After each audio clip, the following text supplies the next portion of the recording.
if the outlets aren't working, lights aren't working, most likely if you're in the kitchen, you use the toaster and the microwave at the same time, the breaker's gonna flip. So to do that, you're gonna come in here.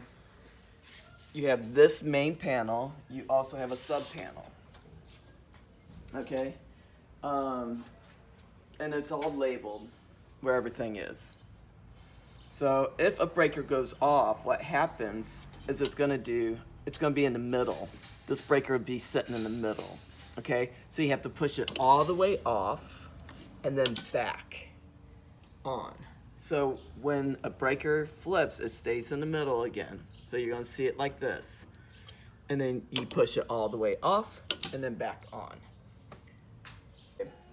I don't know which one is. The one that goes off for the kitchen all the time is somewhere in here. I don't know which one. Oh, right there. Yeah, it's gonna be one of these.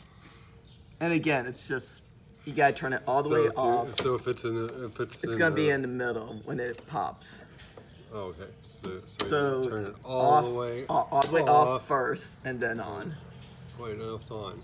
Yeah, it's on. Oh, off and then On. Yeah. So on's gonna be to the center. They all have to go to the center. Okay. That's on. Cool. Okay.